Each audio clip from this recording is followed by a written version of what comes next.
Late getting to the festivities, but I'm coming off the heart trying to get a little view of what's going on down here at Everbank Stadium as the Vikings are in town to take on your local hometown Jaguars. And I'm going to ride along the surface street to see if I can get a feel about what's taking place. Um, Running a little late myself, trying to get down here earlier to get a better feel for what's going on between the masses down here. As you can see, like Florida-Georgia game, you don't have the same kind of crowd, especially with the Jaguars in a sad state that they're in. But as sad as they are, Minnesota is the complete opposite. They're playing some good football. For a while, they were undefeated. They lost 2 in a row. Got back on track last week. Now they're trying to extend that by knocking off Jacksonville on the road. As you can see, you got a decent crowd out here for two teams that, it's not really a great matchup on paper. But Jacksonville is actually not a bad team. They just don't know how to finish. So until Jacksonville learns how to finish, they're going to struggle. So I'm just coming down here to see what the tailgating is looking like, and right now it don't look so good. If you take Florida, Georgia, the traffic was back way up. Here, it's nothing like that. You don't even see the traffic bunching up over here. So that's not a good sign. But if it's that bad there, you can imagine what it's like in the stadium. And if you look over at the top rim of the stadium, you can see that it's not a real good crowd out here. So kind of expected, though. It's kind of hard to expect the team to draw real well if you're not winning. And Jacksonville right now is not doing very well. But Minnesota, I've seen some Minnesota flags in Jacksonville today, and that's the first time I've ever seen the Vikings flag. And I've been around here in and out for years. But you can just take a look and see that the parking lot is not even full right across from the stadium. That's ideal. And it's just not a good crowd down here today. It doesn't bode well. But the fans, they were actually going to get their wish because they've been clamoring for the hometown guy, Mac Jones, to get a start to replace Trevor Lawrence. Lawrence is dealing with a wrist injury, for what I understand, and he's going to be held out of this game. But now I saw a post from his wife that she fears it might be a season-ending injury. That's not good for Jacksonville, and it's not good for Lawrence because he doesn't have the support of the fan base at this moment. And if Mac Jones can go in here and have a good performance, that would make the Jaguars look even worse because you just gave Lawrence that big contract extension based on the potential of what he could do after they did win that one playoff game against the Chargers. And just like they are now, they started out like 2-6, got hot, won the division at the end, and they ended up making the playoffs. They beat the Chargers, but in what fashion? They fell behind like 24-0 at halftime, stormed back. A movie-style ending to that game, and it kind of catapulted Lawrence to, hey, maybe this guy deserves to be somebody we should pay. Then he come back last year and he kind of laid the egg, but they still paid him. And a lot of people are on his case because they feel like, his demeanor is not one of somebody who really cares. He doesn't show any real emotion.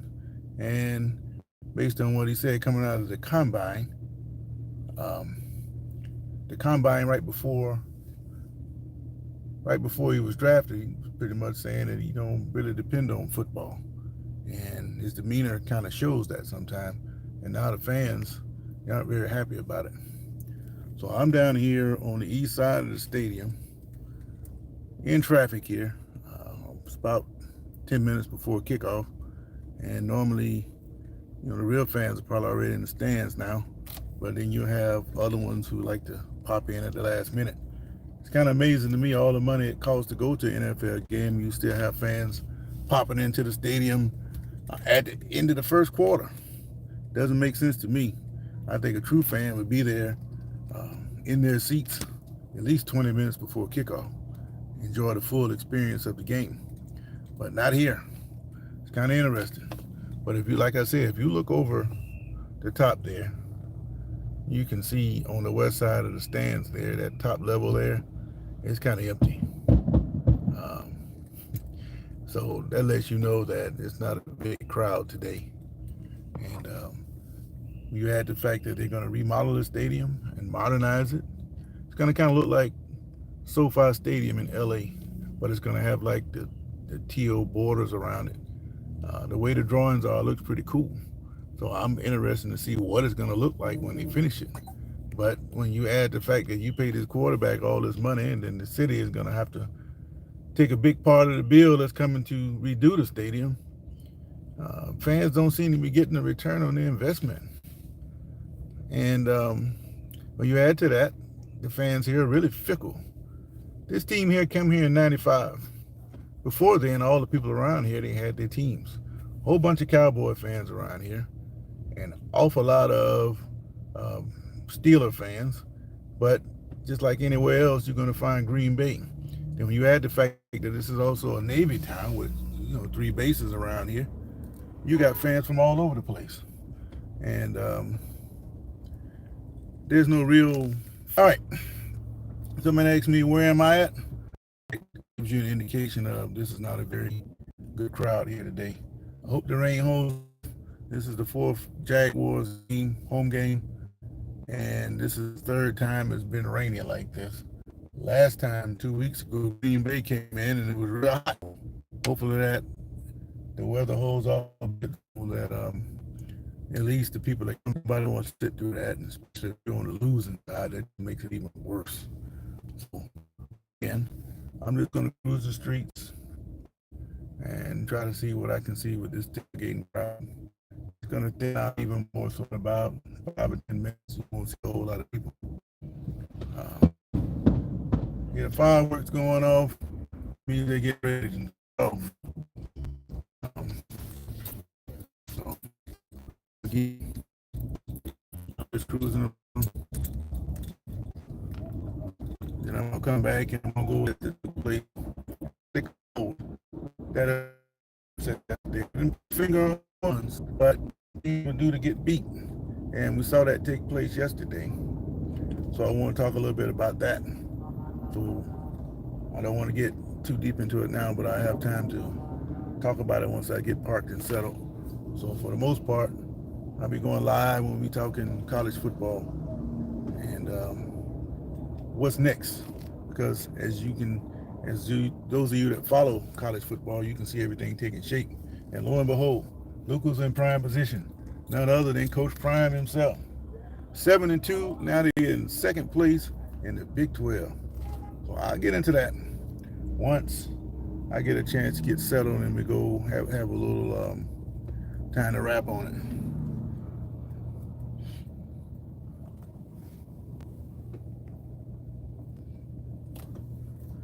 I'm not going to say anything.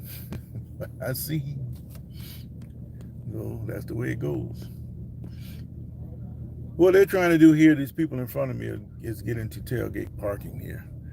If you were down here last weekend, the Florida-Georgia game, you could hardly move. And that was just 4 hours before kickoff. So you can imagine what it was like it is now 10 minutes before kickoff. Jammed to the rafters. I couldn't enjoy it like I normally would because I had some family stuff I need to take care of. And it didn't make no difference what I lost. I had to take care of that. Just bad timing, but that's just the way it goes sometimes. So I don't even know why I'm in this line here. I'm not trying to park. I'm just trying to ride around and see what's going on here. Next to this tailgate parking here is where you find the famous RV City starting. Florida, Georgia weekend, they have the RVs lined up. They come here 4 or 5 days before kickoff, and they have a festive time around here. Not so much with Jacksonville, the Jaguars. They have to be winning. If they're not winning, then you're going to get these kind of crowds. So you look at the tailgate parking area, Yeah, they got decent people out here, but nothing like what it would be if this team here was looked like they're going to head for the playoffs. 2 wins here and there, and they'd be in a lot better shape. But with Lawrence out, there's just no real high hopes that this team is going to do anything. So, again, this whole area here is jam-packed for Florida Georgia weekend. You kind of wish you can do something like that every week, but you can't. When they come back here next year, that'll be the beginning of a 2-year hiatus. They're going to go to Atlanta, and then they're going to come to Tampa before circling back to Jacksonville. And by that time, the stadium will be completely rebuilt, and it's going to be great around here. That's assuming that we're all still around here. All right. Anyway, this is Sports for Real. I'm just looking at the tailgating scene around here, and it's kind of thin, kind of disappointing halfway through the season to have a pro team, and this is all you can get to come to a football game. And if you go into the stadium, you're probably going to find more Vikings fans than you do Jaguar fans, because the Jaguar fans, again, they don't have that long historic base, because everybody here pretty much had their team before this team was birthed. So you got people that follow two teams. They'll follow the Jaguars, and they follow the team they had before they got with the Jaguars. So that's one of the reasons why you see the kind of crowd that you see here. So I'm going to circle back, and about an hour from now, I'm going to come back on. We're going to talk a little college football. So tune in with the old coach, and let's see what we can figure out what's going on in this college football landscape. So until then, this is Sports for Real.